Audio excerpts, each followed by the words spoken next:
Unique Bharti publication के इस YouTube channel पर मैं मुकेश सर आप सभी बच्चों का स्वागत करता हूं।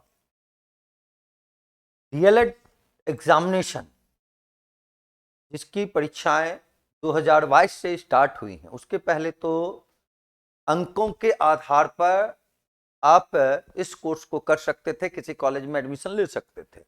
लेकिन 2022 से कॉम्पिटिटिव एग्जामिनेशन इसके लिए होने लगे और तब से ये पब्लिकेशन आप लोगों के लिए बुक हो, चाहे मॉडल सेट हो या प्रीवियस ईयर का क्वेश्चन हो, ये उपलब्ध करा रहा है। और आपको डीएलएड कोर्स करने में, उसके स्टूडेंट बनने में निश्चित रूप से ये पब्लिकेशन जो है बहुत मददगार साबित होता है। और उसी की कड़ी को आगे बढ़ाते हुए आज फिर ये पब्लिकेशन आपके सामने प्रीवियस ईयर क्वेश्चन का सॉल्यूशन लेके मौजूद है। इसकी महत्ता देखें या क्वालिटी देखें कि एग्जामिनेशन में प्रीवियस ईयर क्वेश्चन क्यों इंपॉर्टेंट। तो कोई भी काम अगर आप करते हैं, अगर उसका डायरेक्शन आपको पता हो, दिशा आपको पता हो, तो आप बहुत बेहतर तरीके से काम कर सकते हैं। तो प्रीवियस ईयर क्वेश्चन डिस्कशन का ये सबसे बड़ा फायदा है कि एग्जामिनेशन में किस टाइप के क्वेश्चन पूछे जाएंगे, ये आपको यहां के माध्यम से, इस पब्लिकेशन के पुस्तक के माध्यम से पता होगा। और उसको बनाने किस तरीके से हैं, ये हम लोगों के माध्यम से आपको पता चल जाएगा। तो बुक जो उपलब्ध है मार्केट में वो आप देख रहे हैं, जिसमें प्रीवियस ईयर क्वेश्चन के डिस्कशन हैं और उसके सॉल्यूशन भी दे रखे हैं। डिस्कशन ऑलरेडी वहां मौजूद है, लेकिन मैं आपको बताऊंगा उन चीजों को, तो आपको ज्यादा बेहतर तरीके से समझ में आएगा। इसके लिए ये क्लास आयोजित किए गए हैं पब्लिकेशन के माध्यम से। तो आइए पहले तो ये देख लें, ये दोनों बुक जो हैं, इसमें आपको 22 और 23 का प्रीवियस ईयर क्वेश्चन मौजूद है, उसको भी आप ले सकते हैं। और ये बुक भी आपका है जिसमें कुछ एक्स्ट्रा सेट्स भी आपको दिए हुए हैं। जहां तक सब्जेक्ट की बात करें तो आप सारे बच्चों को पता है कि सामान्य हिंदी या उर्दू, यानी दो में से कोई एक आपको पहले सिलेक्ट करने हैं, उससे आपको 25 क्वेश्चन रहते हैं। साथ ही साथ गणित पेपर से, जिसका मैं मुकेश सर सॉल्यूशन करूंगा अभी, तो गणित पेपर से भी आपको 25 क्वेश्चन मिलते हैं। उसके बाद बात करें अगर साइंस की या सामाजिक विज्ञान की, विज्ञान या सामाजिक विज्ञान दोनों से 20-20 क्वेश्चन आपको रहते हैं। इंग्लिश से भी आपको 20 क्वेश्चन रहते हैं और रीजनिंग से आपको 10 क्वेश्चन रहता है। यानी टोटल क्वेश्चन 120 होता है। प्रत्येक क्वेश्चन के लिए 1 मार्क्स है, यानी 120 नंबर के एग्जामिनेशन आपके होंगे। ऑनलाइन आपका एग्जामिनेशन होता है। और आपको आज जो हम लोग करेंगे 2023 में, 2022 के पहले ही आपके डिस्कशन हो चुके हैं सारे क्वेश्चन के लगभग, और 2023 में जो सवाल पूछे गए हैं इसका डिस्कशन मैं बारी बारी से डेट वाइज करूंगा। तो इसमें आज जो हम लोग शुरुआत करेंगे वो देखिए 6 जून 2023 के फर्स्ट शिफ्ट में जो क्वेश्चन पूछे गए हैं, 6 जून 2023 के फर्स्ट शिफ्ट में जो क्वेश्चन पूछे गए हैं उसका मैं सॉल्यूशन करने वाला हूं। तो आइए, गणित के कैसे सवाल आपके एग्जामिनेशन में रहते हैं, पहले ये जानकारी आप करें और सॉल्यूशन का तरीका भी मुझसे सीखते जाएं और थोड़ी बहुत बेहतर तैयारी करेंगे। बुक तो आप सब लोग मार्केट से ले ही लेंगे, क्योंकि वो आपको ज्यादा मददगार साबित होगा आपके लिए। तो आए, और बुक आपके सारे जगहों पे उपलब्ध है। आपका नियरेस्ट जो भी मार्केट होंगे जहां किताब मिलते होंगे, वहां ये बुक उपलब्ध है। आप वहां आसानी से इसको खरीद सकते हैं, परचेज कर सकते हैं। तो चलिए काम का शुरुआत किया जाए। पहला क्वेश्चन देखिए क्या कहता है, अविरोधी समीकरण युग्म का कितना हल होता है। तो अविरोधी में 2 घटनाएं हैं। टोटल अगर देखें तो समीकरण का पैटर्न जो आप देखते हैं, जिसमें अगर समीकरण का रूप है a1x प्लस b1y पहला समीकरण और प्लस c1 बराबर 0, अगर ये एक समीकरण है, और दूसरा समीकरण अगर ले लूं a2x plus b2y plus c2 बराबर 0, है ना। ये लीनियर इक्वेशन के 2 समीकरण मैंने अगर लिया तो एक होता है विरोधी, एक होता है आश्रित और एक होता है अविरोधी। ठीक है। विरोधी का मतलब क्या हुआ? विरोधी का मतलब है विरोध होता हो, यानी वैसी दो समीकरण जिससे रेखा खींचेंगे तो समानांतर रेखा आएगा, यानी एक भी हल नहीं होगा, तो उसको कहा जाता है विरोधी। विरोध मतलब मिलना नहीं है उसको, तो जब तक मिलेगा नहीं तब तक उसका कोई सॉल्यूशन निकलेगा नहीं, जब तक मिलेगा नहीं तब तक उसका कोई समीकरण निकलेगा नहीं। तो यहां देखिए पहला कंडीशन जो इसमें आता है कि यदि a1 by a2 is not equal to b1 by b2, अगर ऐसा होता है तो समीकरण के कितने हल होते हैं? एक हल होते हैं। समीकरण के कितने हल होते हैं?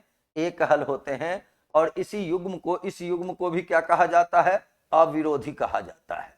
ने अब आ जाओ, अगर इसी में देखो a1 बाय a2 बराबर b1 बाय b2 और बराबर c1 बाय c2 होता है, अगर ऐसा होता है तो इसमें भी कोई विरोध यहां भी नहीं है। यहां इसको वैसे आश्रित युग्म कहा जाता है, लेकिन यह भी अविरोधी के अंतर्गत ही आता है, इसमें भी कोई विरोध नहीं होता है। इसके अगर हल देखें तो इसके कितने हल होंगे? अनंत हल होंगे। इसके कितने हल होंगे? अनंत हल होंगे, है ना। इनफिनाइट इसका सॉल्यूशन होता है। इसको भी हम लोग अविरोधी, जिसको इंग्लिश में क्या कहा जाता है? कंसिस्टेंट कहा जाता है। ये भी कंसिस्टेंट है, ये भी कंसिस्टेंट है। तो ये दोनों कंडीशन यहां अप्लीकेबल होंगे। तो देखिए इसमें आपको एक हल भी दिया हुआ, ये एक अनंत हल दिया हुआ है, देखिए यहां दिया हुआ है। और क्या लिखा हुआ है? कोई हल नहीं होगा, ऐसा दे रखा है। लेकिन आप जानते हैं इसके क्या क्या हो सकते हैं? एक हल वाले हो सकते हैं, और क्या हो सकते हैं? अनंत हल वाले हो सकते हैं। दो कंडीशन आएंगे, है ना। अनंत हल कहें या अनगिनत हल कहें। तो यहां लेकिन आंसर जो हम लोगों को लिखना होगा वो कितना लिखना होगा? ए, चूंकि ये दो कंडीशन आएंगे। इसी में अगर देखें ऐसा रहता, देखो a1 by a2 is equal to b1 by b2 is not equal to c1 by c2। अगर ऐसा रहता, अगर ऐसा समीकरण आपके पास है तो इसमें कितने हल होंगे? इसके एक भी हल नहीं होंगे, कोई हल नहीं, एक भी हल नहीं कहिए, चाहे कोई हल नहीं कहिए।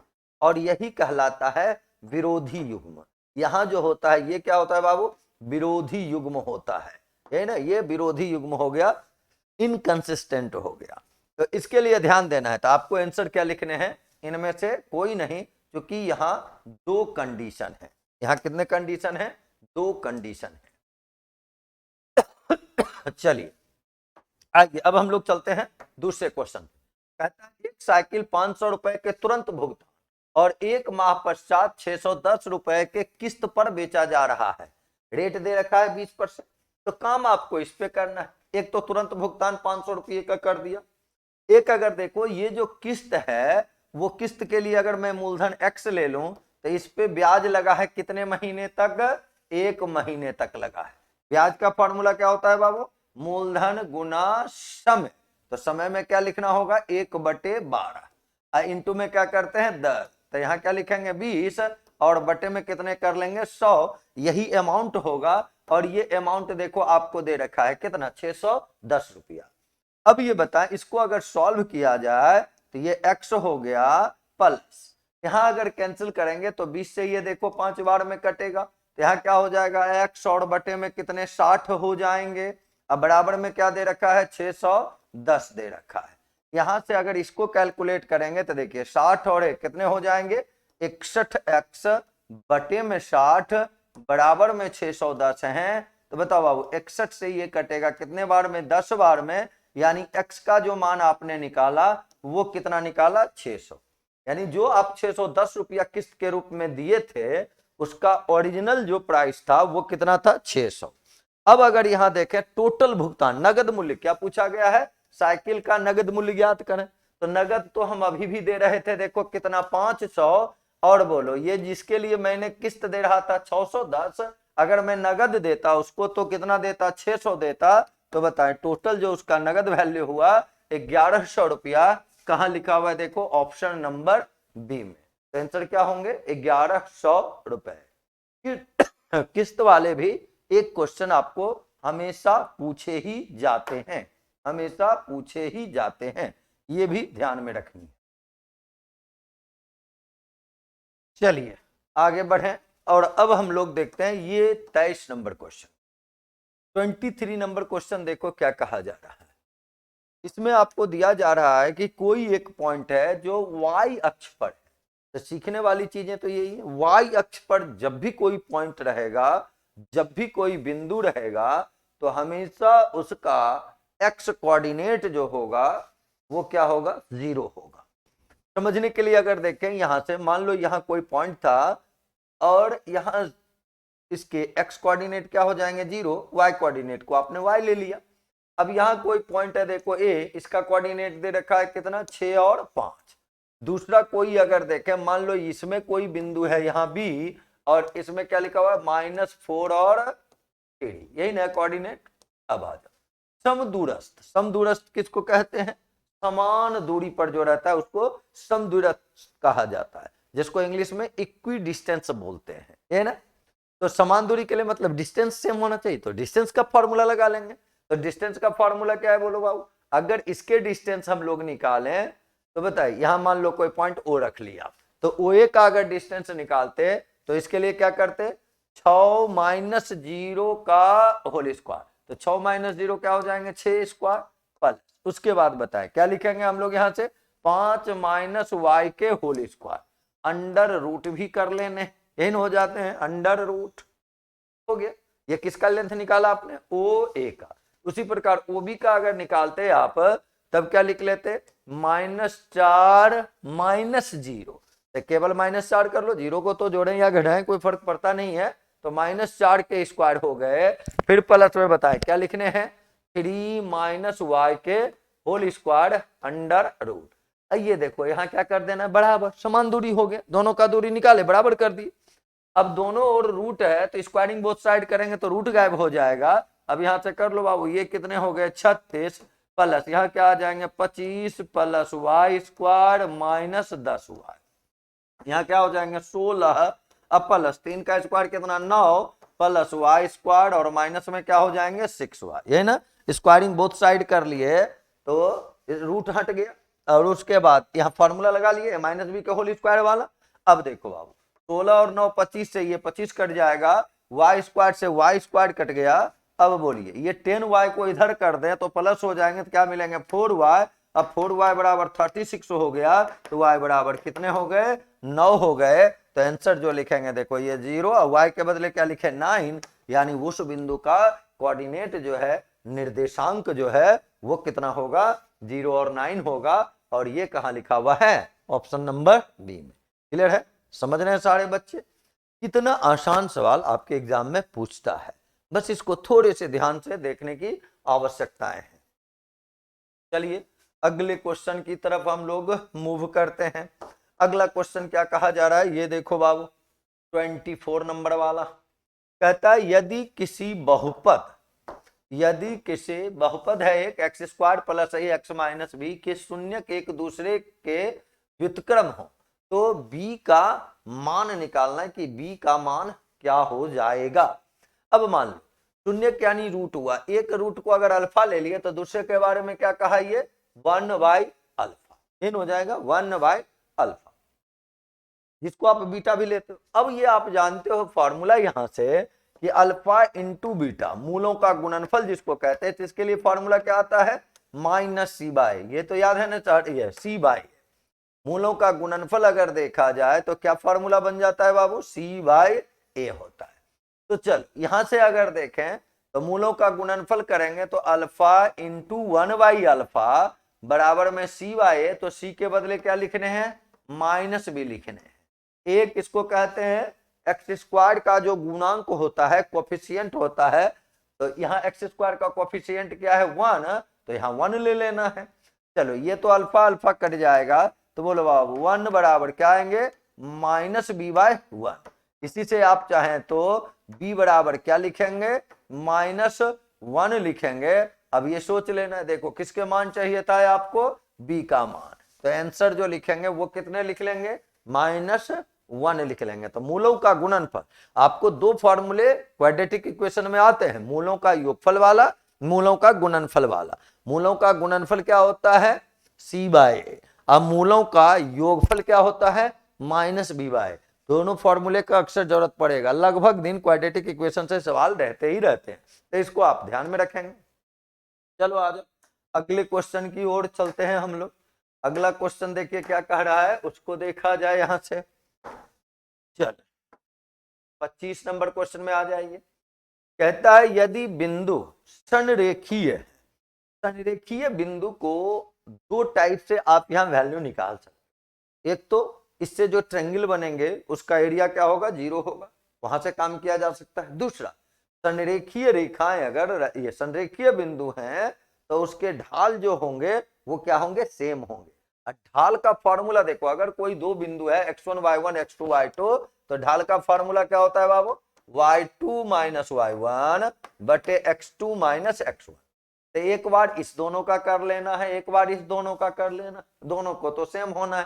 तो चलो यहां से देखें तो y2 माइनस y1, यहाँ क्या लिखाएगा, -4 माइनस 2 बटे x2 के लिए क्या लिखेंगे, -3।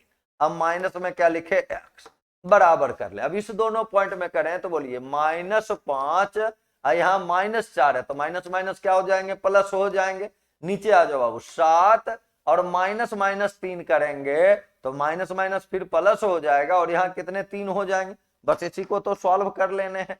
बताएं ऊपर में क्या है, -6 यही है, और इंटू में देखो ये क्रॉस मल्टीप्लाई भी साथ साथ कर लो, तो इंटू में कितने 10 बराबर। यहाँ देखें ये कितने -5 -4 यानी कितने हो गए, -1, और इंटू में यहाँ देखें इसमें क्या हो जाएंगे, -3 और -x, यही है ना। चल आ जाओ बाबू, बोलो ये क्या रिजल्ट देगा, -60 बराबर। यहाँ भी माइनस और इस दोनों से माइनस को अगर कॉमन ले लें तब वो क्या हो जाएंगे, प्लस हो जाएंगे, देना माइनस गुना माइनस प्लस हो जाएगा, और तब यहाँ जो आएगा रिजल्ट वो क्या आएगा, 3 + x। इस दोनों से माइनस को कॉमन लिया गया, यहाँ जो माइनस था वो किस में बन गया, प्लस में बन गया। तो चलो अब बताओ बाबू, यहाँ +3 है तो x बराबर लिखेंगे, ये 3 इधर आके घटेगा तो -60 - 3 रिजल्ट कितने आएंगे, -63। -63 देखिए कहां लिखा हुआ है, ऑप्शन नंबर बी में लिखा हुआ है। तो काम बहुत आसान होता है, छोटी छोटी चीजें पूछी जाती हैं, आपको केवल ध्यान रखना है कि काम आसान तरीके से कर लेने। ये क्वेश्चन जो है ये आपको एरिया से भी बनता है। ये अगर ये तीनों बिंदु को लेंगे और तीनों बिंदु का जब हम मिला के त्रिभुज बनाएंगे तो त्रिभुज का एरिया 0 कर देंगे, है ना। त्रिभुज का एरिया 0 कर देने का मतलब हुआ कि तीनों बिंदु समान रेखा पर होगा, और जब एक ही रेखा पर तीनों बिंदु होता है तो उसी को हम लोग संरेखीय बिंदु कहते हैं, जिसको इंग्लिश में कोलिनियर पॉइंट बोला जाता है। चलो आ जाओ, यहां क्या कहा गया है, पाई किस प्रकार की संख्या है, तो पाई के बारे में आप जानते हो, पाई कैसा संख्या है, अपरिमेय संख्या। इसका कभी भी, अपरिमेय संख्या किसको कहते हैं, जिसका दशमलव में कभी भी पूरा पूरा मान न निकाला जा सके उसी को अपरिमेय संख्या कहते हैं, इरेशनल नंबर कहा जाता है। तो इस क्वेश्चन के तो आंसर क्या हो गए, ऑप्शन नंबर सी हो गए। चलिए, और ये बुक के बारे में मैं आपको जानकारी दे दिया था, डीएलएड के लिए इस पब्लिकेशन से ये क्वेश्चन बैंक है, इसको खरीदना है और बहुत अच्छे तरीके से इसके हर एक क्वेश्चन को बना लेना है, क्योंकि क्वेश्चन जो पूछे जाएंगे आपको वो वहीं से पूछे जाएंगे। आइए यहां से देखें, कहता है कोनों का कौन सा समूह आरोही क्रम, आरोही मतलब क्या होता है बाबू, बढ़ते रहना, है ना। बढ़ते कैसे हैं, छोटका को पहले लिखेंगे, सबसे छोटा सबसे पहले, उसके बाद उससे बड़ा, उसके बाद सबसे बड़ा, तो वही हो जाएगा। तो बोलो सबसे छोटा यहाँ कौन है, 20, फिर कौन है 30, फिर कौन है 40, यही ना हो गया। अब आता तो यहाँ हम लोग देखें तो आंसर जो लिखेंगे कितना लिख लेंगे, 20 30 40। ये क्यों नहीं लिए, क्योंकि ये घट गया, यहाँ भी देखो क्या हुआ, घट गया, यहाँ भी देखो क्या हुआ, घट गया, तो घट जाएगा तो आरोही होगा नहीं। आरोही मतलब बढ़ते क्रम, असेंडिंग ऑर्डर या इंक्रीजिंग ऑर्डर, जो भी आप कहें। और बढ़ने के लिए सबसे पहले किसको लेना होगा, सबसे छोटा वाला को लेना।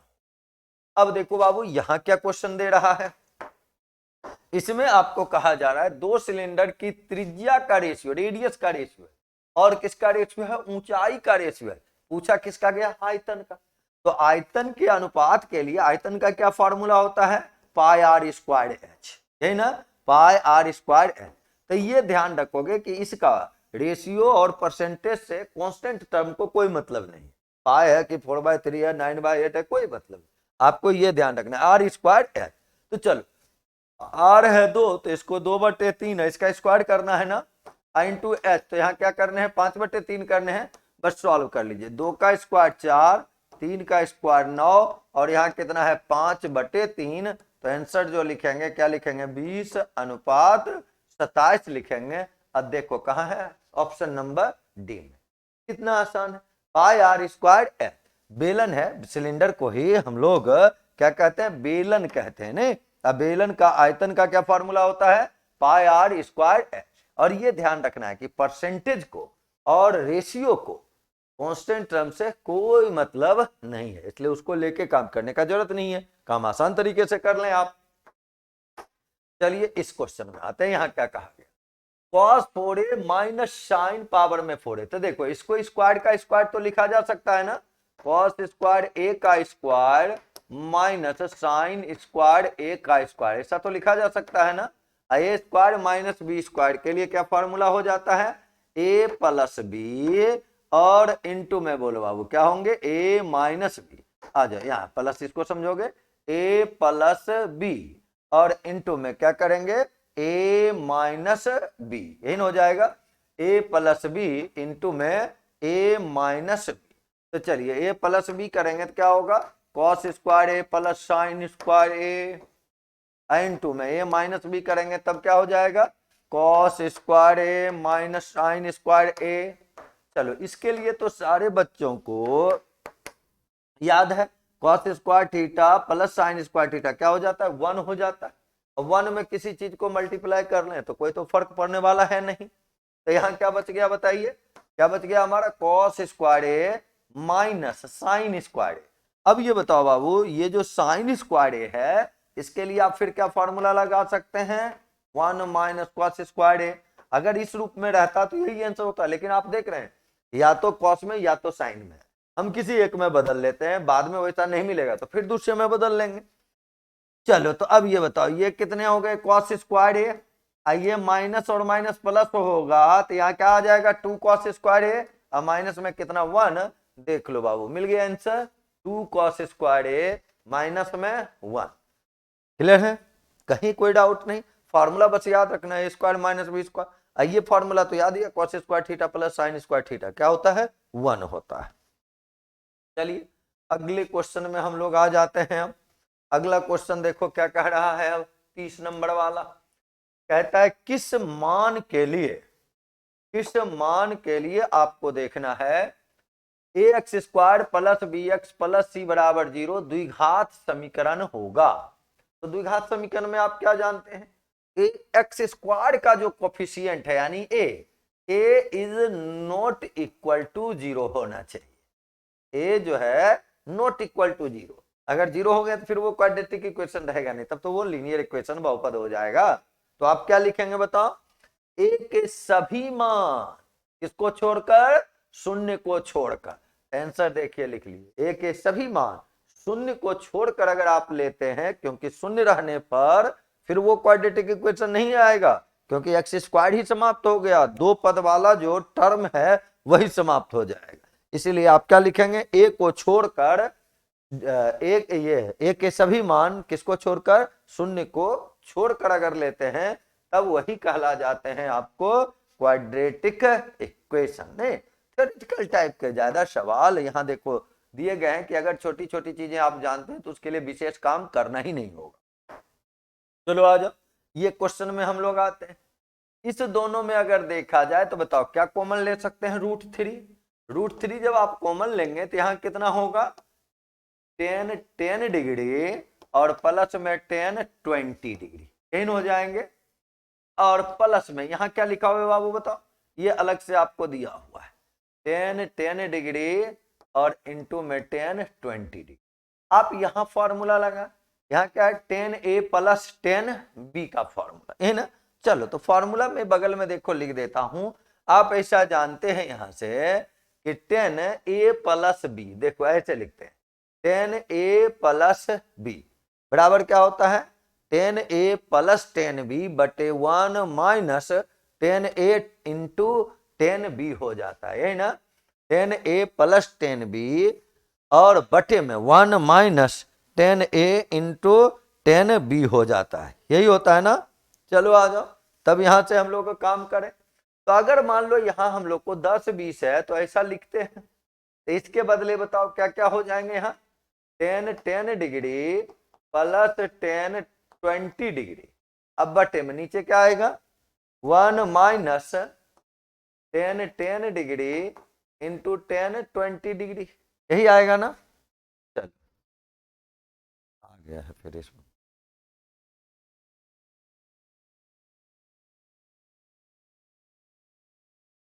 चलो अब यहां से इसके लिए अगर देखा जाए तो ये 10 और 20 देखो कितना है 10 30 हो जाएगा ना, इसको तो 30 लिख सकते हैं ना। इनटू में देखो ये वाला इधर आ जाएगा बाबू, तो क्या क्या लिखाएगा 1 माइनस 10 डिग्री और इनटू में 10 डिग्री, यही आएगा ना। अब बराबर में यहाँ कितना लिखा गया 10 डिग्री प्लस 10 डिग्री, वही चीज देखो यहाँ लिखा हुआ है। तो इसके बदले देखो पहले यहाँ क्या लिखा हुआ है √3 इंटू, इस टोटल के बदले आप ये डाटा लिख सकते हो। यहाँ बताइए क्या है 10 30 का मान क्या होता है बाबू 1/√3, ये तो याद है सारे बच्चों को। इनटू में बताइए और क्या लिख लेने 1 माइनस 10 डिग्री और बोलो बाबू इनटू में क्या लिखे हुए हैं 10 डिग्री, ऐसा लिख सकते हैं ना। अब आ जाए यहाँ प्लस में क्या लिखा हुआ है बताइए, प्लस में आपको लिखा हुआ है 10 प्लस में लिखा हुआ है 10 डिग्री इंटू में 20 डिग्री।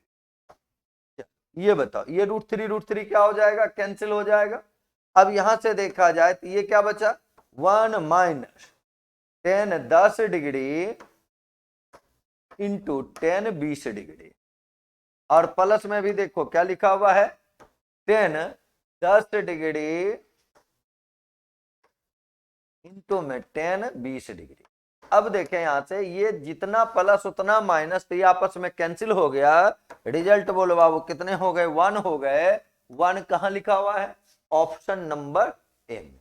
तो फॉर्मूला अगर डायरेक्ट ध्यान में रहेगा तो काम ज्यादा आसान हो जाएगा, ठीक है। लेकिन मैं यहाँ फॉर्मूला समझाने के लिए भी देखो ये सारी चीजें यहाँ लिख दी, ये क्रॉस मल्टीप्लाई करके यहाँ नहीं हो तो ज्यादा दिक्कत है तो यहाँ बगल में लिख लेंगे। क्रॉस मल्टीपल में दूसरा साइड जो आया था वो यही आया था और इसी के बदले वहां मान पुट किया गया था। क्लियर है। चलो अगले क्वेश्चन में आ जाओ फटाफट।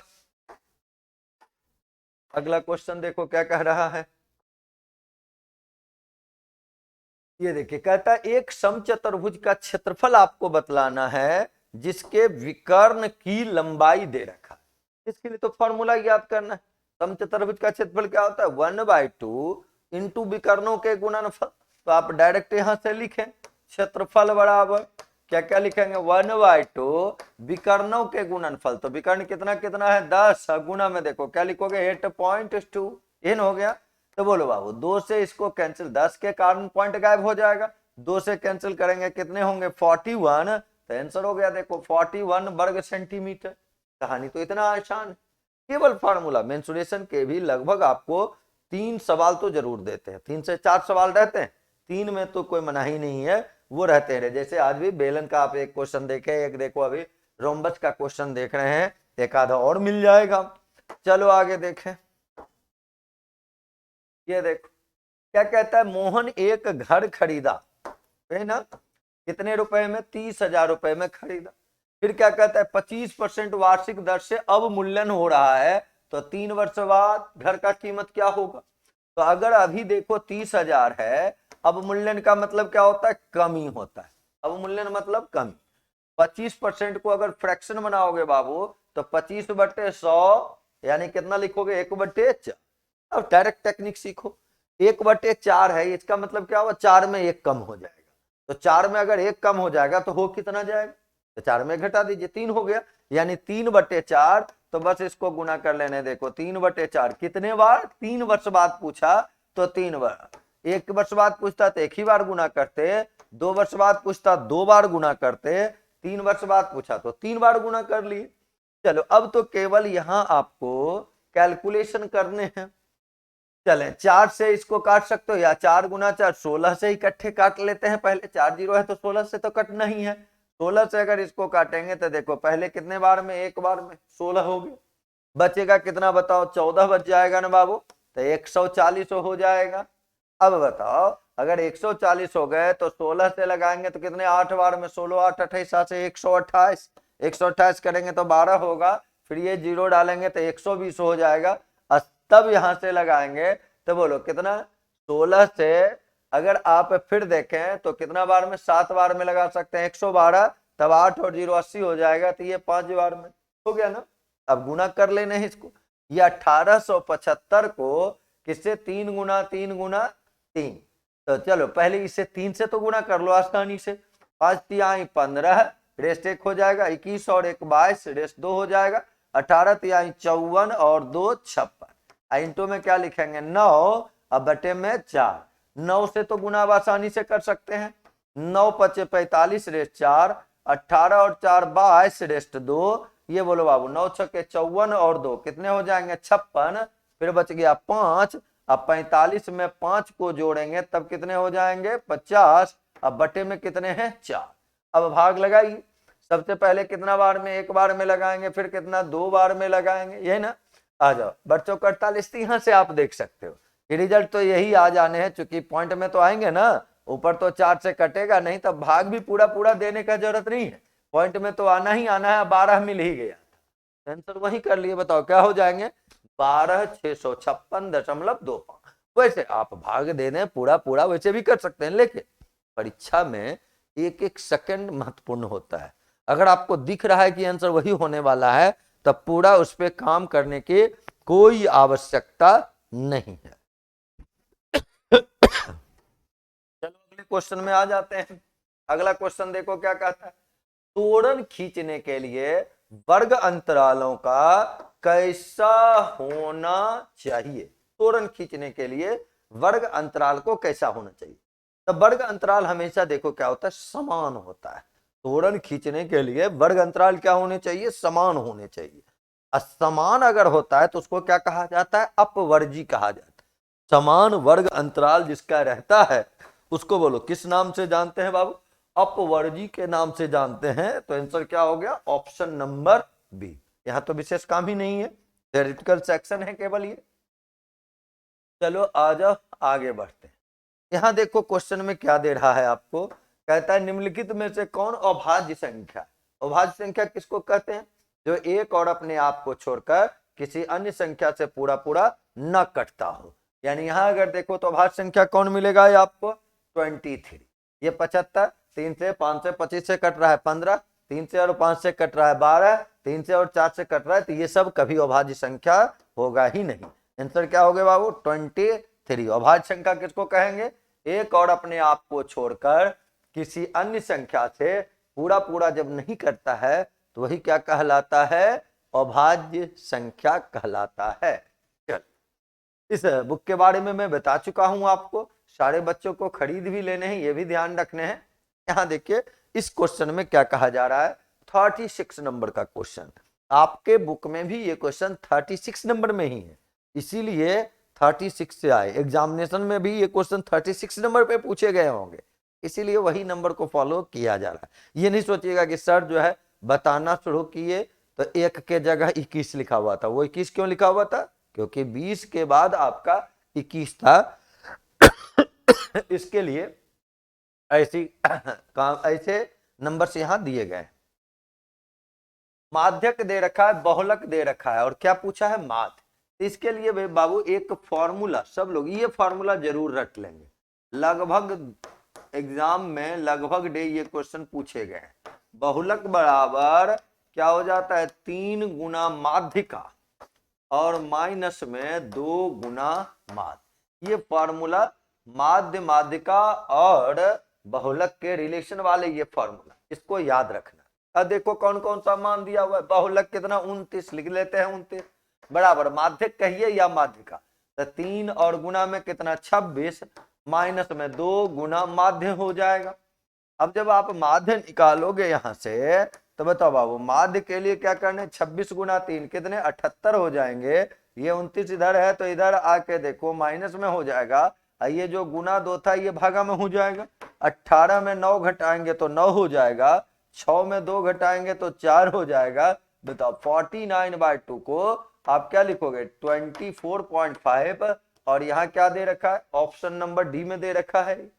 यही हो गया, क्लियर है सारे बच्चों का। बस ये फॉर्मूला याद रखना है, और तो कोई दूसरा काम था ही नहीं। चलो अगले क्वेश्चन में आ जाइए।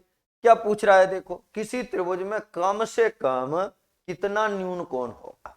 ये न्यून कोण किसको कहते हैं, वैसा कोण जिसका मान 90 डिग्री से कम रहता है, वो न्यून कोण कहलाता है। तो कोई भी त्रिभुज में कम से कम कितने, 2 न्यून कोण होंगे। कितने बाबू, 2 न्यून कोण होंगे, है ना।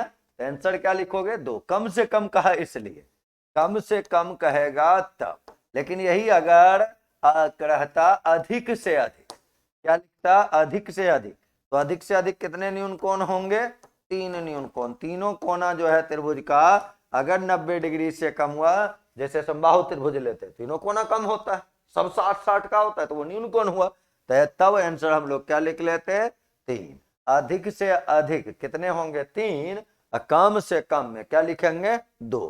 तो आपको यहाँ 2 आंसर लिख लेना है।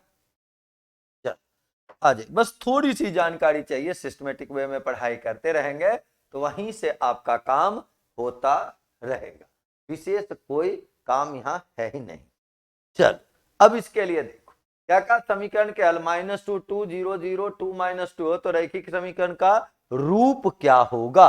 तो जब भी देखो एक 0 0 है यानी मूल बिंदु से गुजरता हो, अब बाकी दोनों देखो अपोजिट ऑर्डर का है, -2 2 और यहाँ क्या है 2 और -2, बाकी दोनों अपोजिट ऑर्डर का है, और एक बिंदु जो है मूल बिंदु है, तो उसका हमेशा जो होता है समीकरण का रूप, वो बताओ बाबू क्या होता है, y बराबर -x होता है, y बराबर -x होता है। ये चीजें आपको डायरेक्ट ध्यान में रखनी है। चलो आ जाओ 39 में देखो क्या कहा जा रहा है, कहता है वृत्त के क्षेत्रफल आपको निकालने हैं। क्या निकालने हैं, वृत्त के क्षेत्रफल निकालने। किस वृत्त के, जो 14 सेंटीमीटर भुजा वाले वर्ग में अंकित किया जाता है। काम देखो कितना आसान है, समझने के लिए फिगर में केवल बना देता हूं। यह है ना 14 सेंटीमीटर भुजा है, इसमें आपको क्या करने हैं, वृत्त अंकित करने हैं। इसमें क्या करने हैं, वृत्त अंकित करने, यही हो गया ना। तो बताओ अगर इस वृत्त का मैं रेडियस पूछूं तो यहाँ टोटल 14 है, तो यहाँ भी टोटल 14, तो ये कितने होंगे, 7 हो जाएंगे। रेडियस 7 हो गया, तो एरिया का तो फॉर्मूला आप जानते हो ना, क्या होता है, पाई आर स्क्वायर होता है। तो 7 का स्क्वायर कर लेने हैं, ये देखो बाबू क्या आंसर होंगे, 49 पाई। 49 पाई कहाँ लिखा हुआ है आपका, ऑप्शन नंबर डी में। आंसर हो गया ऑप्शन नंबर डी। कितना आसान आसान सवाल, देखो मेंसुरेशन के आगे सवाल ये मैंने कहा आपको कि 3 सवाल आपके मेंसुरेशन से रहते ही रहते हैं, 2-3 सवाल इस सेट से रहते ही रहते हैं। लीनियर क्वाड्रेटिक मिला के भी 2-3 सवाल रहने ही रहने, सारी चीजें देख रहे हैं, कोऑर्डिनेट ज्योमेट्री से भी 2 से 3 सवाल रहने ही रहने। तो इन सारे चीजों पे आपको केवल ध्यान देना। ट्रिगोनोमेट्री से फिर 3 सवाल रहते हैं। चलो आ जाओ अगले क्वेश्चन की ओर मूव करते हैं। अब हम लोग अगले क्वेश्चन में अगर देखें 40 नंबर क्वेश्चन, देखो क्या कहता है, एक कमरा आकार में आयताकार है। कमरा समझ रहे हैं बाबू, कमरा जिसमें लंबाई रहेगा, चौड़ाई रहेगा, ऊंचाई रहेगा, वही ना कमरा कहलाएगा। और कमरे के बारे में बोलो क्या कहा गया, आयताकार है और इसकी एक सपाट छत है, वह 10 मीटर चौड़ा, 13 मीटर लंबा, 5 मीटर ऊंचा है। इसे अंदर और बाहर फर्श पर पेंट किया जाना है, लेकिन छत पर नहीं, छत को नहीं करना है, ठीक है। तो पेंट किया जाने वाला कुल एरिया आपको निकालना है कि टोटल एरिया क्या हो जाएगा, ये आपको बतलाना है। तो अगर हम छत पेंट नहीं करेंगे तो चारों दीवार को पेंट करेंगे, और नीचे फर्श को, वहां लिखा हुआ है देखो फर्श को पेंट किया जाना है, फर्श पर पेंट किया जाना है। अगर वो भी नहीं देता कि फर्श पे नहीं करते तो फर्श को छोड़ देते। तो चारों दीवार का एरिया क्या होता है बाबू, 2h into L plus B. अब फर्श का क्या हो जाएगा, एल बी, 5 दीवार टोटल हो जाएगा, यही हो जाएगा ना। तो चलिए मान पहले यहां से रखें 2 और गुना हाइट के लिए बोलो बाबू, हाइट कितना दे रहा है 5 मीटर ऊंचा, तो 2 गुना 5 करेंगे, लंबाई प्लस चौड़ाई, तो बोलो बाबू यहाँ कितना होगा 13 और प्लस में 10। अब फिर प्लस में L इंटू बी करेंगे तो बोलो बाबू क्या हो जाएंगे 13 गुना 10, यही हो जाना है ना। 5 गुना 2 कितने हो जाएंगे 10 हो जाएंगे। अब ये चीजें आपको ध्यान में रखनी है कि फर्श जब भी आप करेंगे, आपको जो काम करना है पेंट करना है, तो पेंट कहां कहां करना है, चारों दीवार को करना है और कहां करना है फर्श को करना है, चारों दीवार को करना है और कहां करना है फर्श को। तो जो चारों दीवार करेंगे वो अंदर से भी करेंगे और बाहर से भी करेंगे। तो देखो अंदर और बाहर से अगर करेंगे तो इसी में ये ध्यान रखना है कि ये वाला जो है अंदर बाहर दोनों जगह होगा, यानी 2 बार, तो यही 2 से गुना कर देते इसमें। आप चाहो तो फिर यहां 2 से गुना कर लो, तो बोलो 4 गुना 5 ये 20 हो जाएगा ना, और 13 और 10 को जोड़ेंगे तो कितने 23 हो जाएंगे ना। अब प्लस में यहां देखे कितने हैं 130 है ना, तो बोलो 23 दूनी 46 यानी 460, अब प्लस में क्या लेंगे 130, और दोनों को जोड़ लेने पर बताओ बाबू कितने हो जाएंगे 590। 590 कहाँ है ऑप्शन नंबर ए। फॉर्मूला केवल ध्यान रखना है, थोड़ा केवल सोचना है, दीवार जब घर का आप दीवार पेंट कीजिएगा तो अंदर से भी कीजिएगा और बाहर से भी कीजिएगा, इसलिए चारों दीवार वाला में 2 से गुना। लेकिन फर्श करेंगे तो फर्श में तो केवल ऊपर करेंगे, फर्श के नीचे जमीन के अंदर तो हमको जाना नहीं है, तो ये चीजें आपको ध्यान में रखनी है। आंसर कितना हो गया ऑप्शन नंबर ए। चलो अगले सवाल की ओर हम लोग चलें, आ जाइए। ये बुक देखिए, 2 बुक आपको दिखाया गया है और जो 2024 में एग्जामिनेशन आपके होने वाले हैं उस एग्जामिनेशन के लिए बहुत महत्वपूर्ण बुक है, इसको तो लेना ही लेना है, उसमें तो सोचना ही नहीं है कि बुक खरीदा जाए कि नहीं खरीदा जाए, ठीक है ना।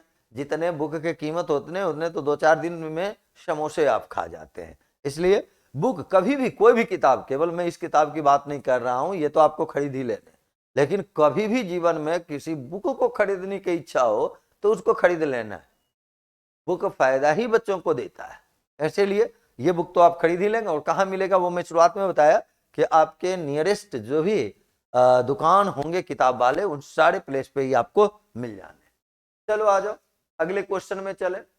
ये देखो क्या कह रहा है, ये रैखिक समीकरण एक दे रखा है 2x - y बराबर 4 का आलेख x अक्ष के किस बिंदु पर प्रतिच्छेद करेगा ये निकालना।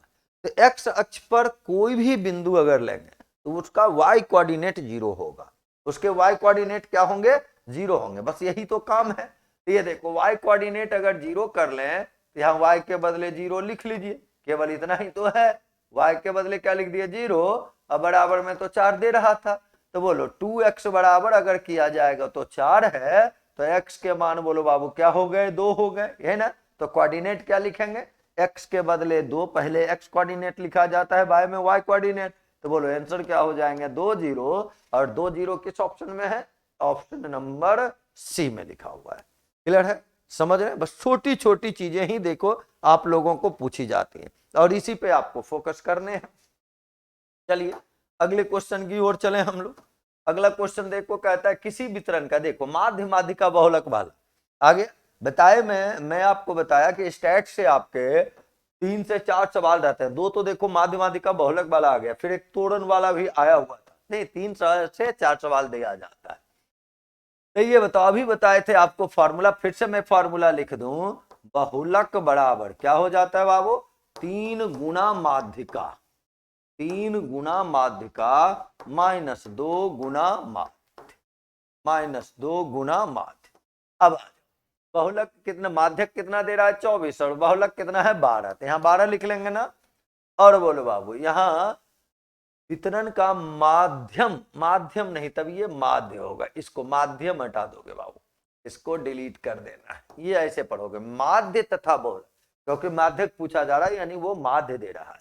चलो तो बहुलक की जगह तो देखो 12 लिख लिए, आइए माध्यक, माध्यक कहो या माध्यिका कहो ये निकालना है आपको, माध्यक माध्यिका दोनों नाम से जाना जाता है, माइनस 2 गुना माध्य, माध्य के लिए क्या लिख लेने हैं 24, 24 गुना 2 करेंगे 72, अब 72 जब इधर आके जुट जाएगा तो कितने हो जाएंगे 84, तो 84 बराबर क्या हो गया 3 और गुना में देखो क्या हो जाएगा माध्यक, गेन हो जाएगा। अब यहां से अगर कैलकुलेशन किए जाए तो बोलो इसके लिए क्या क्या हो जाएंगे। तो आपको हमेशा ये ध्यान रखना है, माध्यिका आपको पूछ रहा था ये गुना 3 है, इधर जाएगा तो वो क्या हो जाएगा भागा हो जाएगा, तो 3 से इसमें भाग लगा देने हैं, तो माध्यक के लिए अगर लिखेंगे क्या हो जाएगा 84/3 हो जाएगा। माध्यक कितना हो जाएगा 84/3 हो जाएगा, और 84/3 अगर कर लेते हैं तो उसके रिजल्ट जो आने हैं वो कितने आ जाने हैं, आ जाओ ये देखो यहाँ थोड़ा सा इसमें इरर हो गया, इसको सुधार लोगे। 24 गुना 2 48 इन बाबू, 48 अगर आएगा, चलो इसमें थोड़ा सा सुधार कर लोगे, ये -48 इधर आएगा तो प्लस हो जाएगा, तो बोलो 12 और 48 जुटेगा तब कितना 60 हो जाएगा। आ जाओ यहां से ऐसे कर लो, तो 60 बराबर 3 गुना माध्यक लिखना है ये ना। चलो अब यहां से कहानी को आगे बढ़ाओ। 60 आपको आया हुआ है, और 60 बराबर आप देखे हुए हो कितने हो जाते हैं बाबू, बोलो 3 गुना माध्यक हो जाते हैं। अब आप लिख लो इसलिए माध्यक बराबर, बताओ माध्यक बराबर अगर लिखेंगे तो क्या लिखेंगे 60/3 लिखेंगे, गुना है तो दूसरे साइड जाके भागा होगा ना, तो बोलो कितने हो गए 20 हो गए। 20 कहां दे रहा है, ऑप्शन नंबर सी में दे रहा है।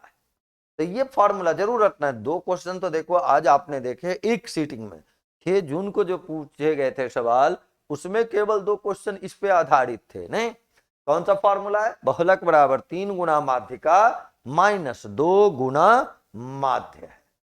चलो आ जाओ अगले क्वेश्चन की ओर मूव करें हम लोग।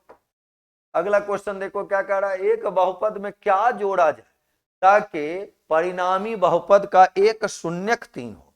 शून्यक का मतलब x का मान, या उसी को मूल कहते हैं, हल कहते हैं।